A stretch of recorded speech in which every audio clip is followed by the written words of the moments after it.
When my daughter Lily jolted awake screaming, I knew that sound. It wasn't a normal cry or a tantrum or one of those half-asleep whimpers. It was the kind of scream that rips something out of a child's chest, the sound she makes only when she's reliving that night. The night she saw her father slam the door and never come back, the night that shattered everything. She was 8, small for her age, always soft-spoken, always trying to be good. Nightmares were her punishment for surviving. We were staying at my parents' house for the weekend, a decision I regretted every second I was there. I should have known better. Comfort and compassion don't exist in that house unless your name is Hannah, my sister, the family's golden trophy since birth. I sat up instantly, heart pounding as Lily cried, "Mom, Mom, please don't leave. Don't let him take me. Please subscribe to our channel and tell us in comments from where are you watching this video." I pulled her into my arms, holding her tight as she shook. "It's okay, baby. I'm right here. I'm not going anywhere." But even whispering wasn't quiet enough, because the door slammed open so hard it rattled the frame, and my mother stood there in her robe, hair wild, eyes full of anger instead of concern. "What is this noise?" she hissed. "Do you know what time it is?" Behind her, my father appeared, rubbing his face like he was the one being tortured. "For God's sake, Jenna, take her outside or something. Hannah has a photo shoot in the morning. She needs rest." My arms tightened around Lily. "She had a nightmare. She's terrified. Just give us a second." My mother's lip curled. "Your child's fear is not our responsibility. Your sister's comfort is." I felt something cold crawl up my spine. "She's 8. She's shaking. She needs to calm down." "She needs to be quiet," my father snapped. "Your sister is an influencer now. She cannot have dark circles because your kid can't control her emotions." Lily sobbed against my shoulder, flinching at his tone. She always flinched around my parents. They never liked her. They never even pretended to. "She's scared," I repeated. "Please just let us stay here until she settles." But my mother marched forward, grabbed my arm, and yanked me toward the hallway. "You're not keeping Hannah awake. Take her out of the room," she ordered. "If she cries elsewhere." "With the lights on," Dad added, already turning away. "We won't have her keeping the whole house up." They didn't care that it was 3 a.m. They didn't care that the winter air in the hallway bit like ice. They didn't care that Lily was clinging to me, shaking, whispering, "Please don't let them take me, Mommy." "Mom!" I snapped, twisting out of her grip. "Stop! She's terrified. She's not doing this on purpose." "Everything is on purpose when it comes from you," she shot back. "Drama runs in your blood. Hannah got the strength, you got the theatrics. Don't pass that to your child." Then she did what I'll never forget. She reached past me, tried to pull Lily away from my chest. Lily screamed and clung tighter, tiny fingers digging into my shirt. "No! No, Mommy, please!" I shoved my mother's hand back instinctively. "Don't touch her." "Well, if you won't quiet her," Dad barked, "get out of that room. Now." He grabbed the door and pulled it shut behind us, leaving me and my daughter alone in the hallway, cold, dim, abandoned, while their favorite child slept peacefully behind the door she apparently owned. Lily's sobs echoed off the walls. I sat on the floor, holding her against me, rocking her as she cried and cried until her breath hiccuped. She kept rubbing her eyes like she was trying to wake herself up from the nightmare she was still living. "You're okay," I whispered. "I'm here. I've got you. I promise." But the truth was, I couldn't protect her in that house, because the moment my daughter fell quiet, the door cracked open again and my sister stepped out, hair in perfect waves, silk pajamas set glistening under the hallway light. She gave us one disgusted look. "Seriously?" she muttered. "Your kid is ruining my sleep. Tell her to grow up." "She's 8, I said. Hannah rolled her eyes. "And? You were always dramatic at that age, too. Guess she got your genes." "Lucky her." My mother appeared behind her. "Jenna, take her downstairs if she's going to cry again. Hannah has a big day tomorrow." A big day. A photo shoot for free perfume samples, but my child's trauma didn't matter. "Mom," I said quietly, She's been through enough. She needs gentle voices, not this. She needs discipline, my father interrupted, not coddling. Then he leaned closer, lowering his voice to that tone that always made me feel 10 years old again. You want to be in this house? You follow our rules. And rule number 1, don't disrupt Hannah's peace. I looked at him, really looked at him, at the man who never defended me, at the man who never once cared that I was hurting, at the man who now saw my daughter, the sweetest, kindest girl, as nothing but noise. Lily tugged at my sleeve. Mommy, can we go home? I don't want to be here. Those words broke something open in me. Because she was right, we didn't belong there. But I couldn't leave. Not yet. Not without a plan. Not without making sure the people who hurt us would understand what it felt like when their comfort was taken away. My parents turned and walked back into the room, slamming the door again like we were trash they were keeping outside. My sister laughed softly as it closed. Some people just shouldn't have kids, she said as she disappeared behind it. I stayed on the floor for a long time, holding Lily until she finally fell asleep in my arms, tiny, exhausted, trusting me with what little safety she had left. And right there, in that cold hallway at 3:40 a.m., with my daughter trembling against me, I decided something. This would be the last night they ever got to make my child feel unwanted, and I was going to make them regret every breath they wasted on cruelty. Not poetically, not quietly, not symbolically, but directly, personally, and permanently. Lily woke up with swollen eyes the next morning, curled into me like she was afraid someone would pull her away again. Sunlight leaked through the small hallway window, hitting her cheek where the skin was still blotchy from crying. "Do we have to go in there?" she whispered. "No," I murmured into her hair. "Not until we're ready." But downstairs I heard laughter, loud, carefree, the kind that made bile rise in my throat. My family wasn't mourning what happened. They weren't thinking about how a child cried herself to sleep in the hallway.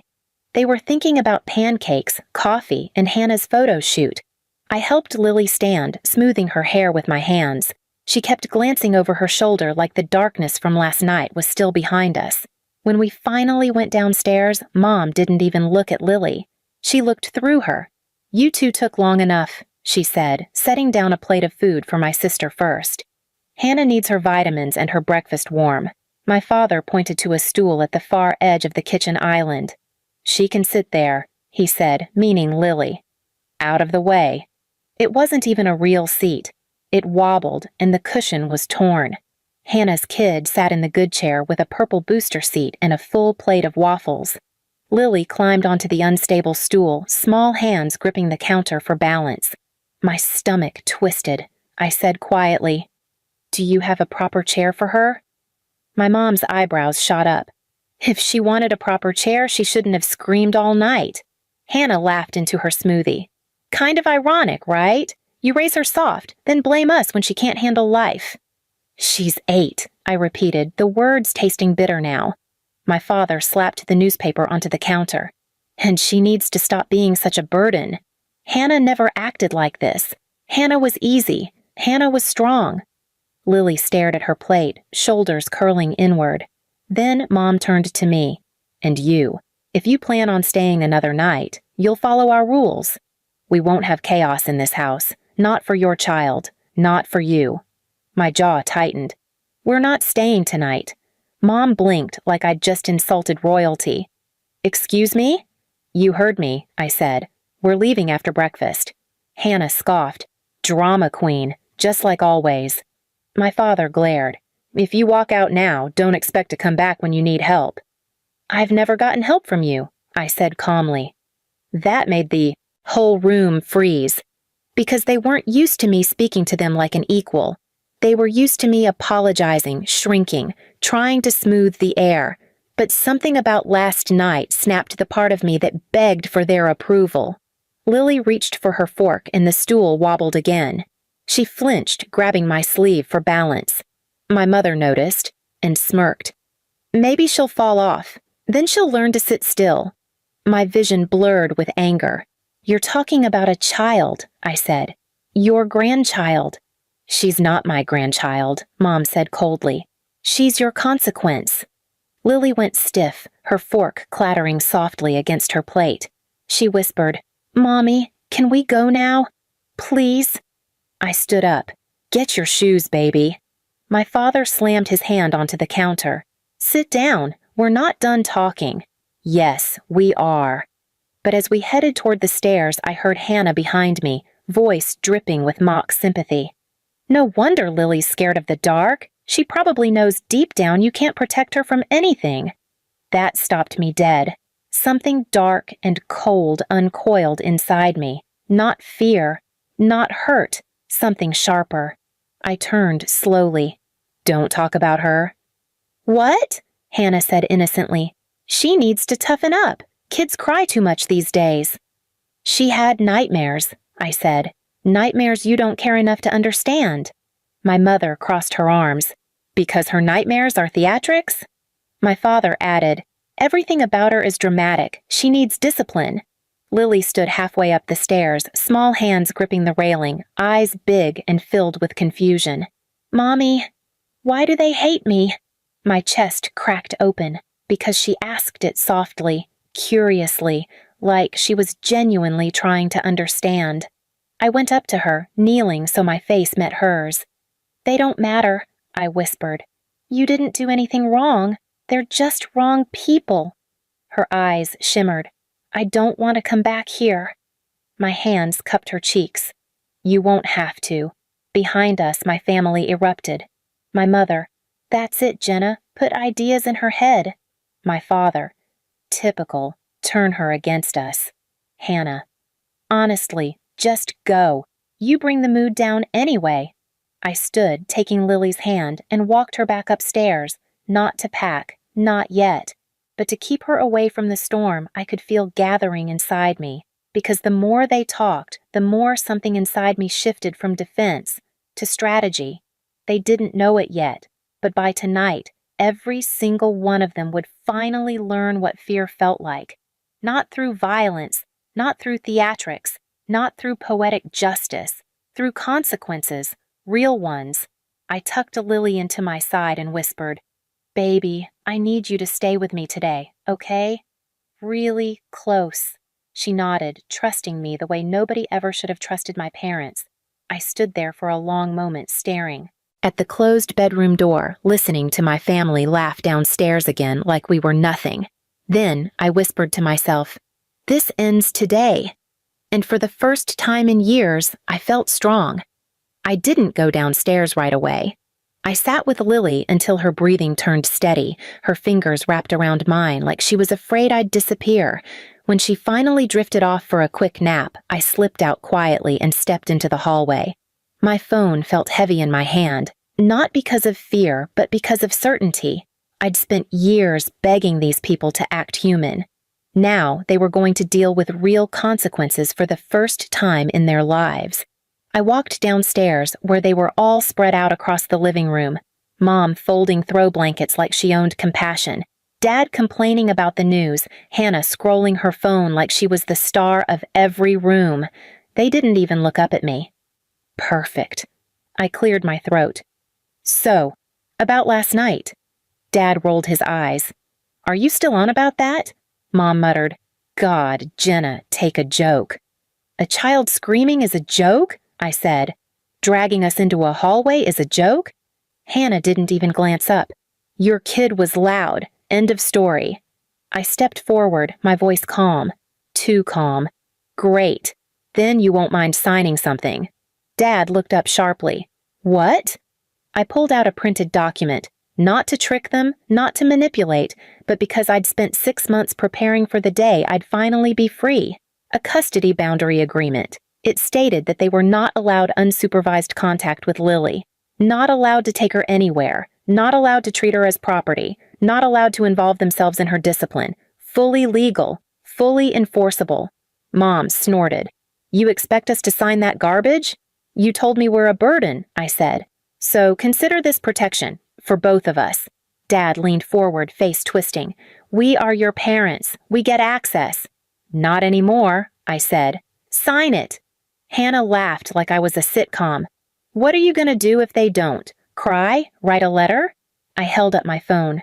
No, but I will submit the video. Their smiles died instantly. The video of them dragging an 8-year-old into a hallway. The video of my father yelling inches from her face. The audio of my mother saying Lily was a consequence, not a grandchild. The part where they blamed an 8-year-old for nightmares. The part where they said I should be grateful they tolerated us. They had dragged us. They had screamed. They had forgotten the security camera in the upstairs hallway. Mom's face went white. You wouldn't. I already saved it to the cloud. Dad shot up from the couch. You're threatening us? No, I said. I'm telling you the terms. Sign the agreement and I walk away quietly. No police involvement, no welfare checks, no neighbors seeing what you did. You get your piece. Hannah stood, her voice shaking. You don't get to bully this family. You bullied an 8-year-old, I said. I'm just giving you the paperwork. Dad looked at the document again.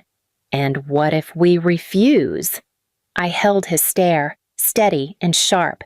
Then I give the footage to the people who will care. Silence. Real silence. The kind that creeps in when someone realizes they've run out of exits. Mom snatched the pen first. She didn't even ask to read it. She signed like fear was pulling her wrist. Dad followed, jaw clenched so tight a muscle twitched near his temple. Hannah hesitated the longest, eyes darting like she was searching for some last scrap of control. Then she signed, scribbling her name so hard the paper ripped underneath. I folded the agreement, slipped it into my bag, and said, Good, we're done here. Mom whispered, You're really leaving? Yes, I said, and you won't see her again unless she asks. She decides. Dad pointed at me, hand shaking. You'll miss this. You'll miss us. I walked to the stairs, voice low enough to slice. I haven't missed you once. I carried Lily out of that house an hour later, her head resting on my shoulder, her small voice asking, Are we going somewhere safe? I kissed her forehead. Yeah, baby. For the first time, we really are. As I buckled her into her seat, she whispered, Do they still hate me? No, I said. They don't get the chance anymore. I looked back at the house, the place where I spent years shrinking, apologizing, forcing myself to be small. They watched from the doorway, pale and trembling, finally understanding what losing control felt like. I turned the key in the ignition, my chest lighter than it had been in years, and for the first time in a long time, I didn't look back, just forward, with Lily's hand wrapped around mine. Please subscribe to our channel and tell us in comments from where are you watching this video.